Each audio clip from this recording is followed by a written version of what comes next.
ನಾನಂತೂ ನಿನ್ ಪ್ರೀತಿಸ್ತೀನಿ. ನಿನ್ ಕಣ್ಣು ಬಣ್ಣ ಚಂದ ಇದ್ರೆ ನನ್ ಬೇಕು. ನಿನ್ ದೇಹದ ಪ್ರತಿ ಇಂಚಿಂಚು ಲವ್ ಮಾಡ್ತೀನಿ. ಅದನ್ನ ಮಾಡ್ಬೇಡ ಅಂತ ಹೇಳಕ್ ನೀ ಯಾರೇ?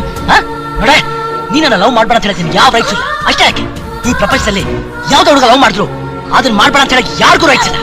ನೋಡು, ಒಂದ್ ಹುಡುಗಿ ನನ್ನ ಲವ್ ಮಾಡ್ಲಿ ಅಂತ ಹುಡುಗ ಲವ್ ಮಾಡಿದ್ರೆ ಅದು ಸ್ವಾರ್ಥ ಲವ್ ಆಗುತ್ತೆ. ಆದ್ರೆ ನಾನು ನೀನ್ ಲವ್ ಮಾಡಿಬಿಡು, ನಾನಂತೂ ನೀನ್ ಲವ್ ಮಾಡ್ತೀನಿ. ಇದು ನಿಸ್ವಾರ್ಥ ಲವ್. ಹೇಳು ಯಾವ ಮಗನ ಲವ್ ಮಾಡ್ತೀನಿ ಹೇಳೆ?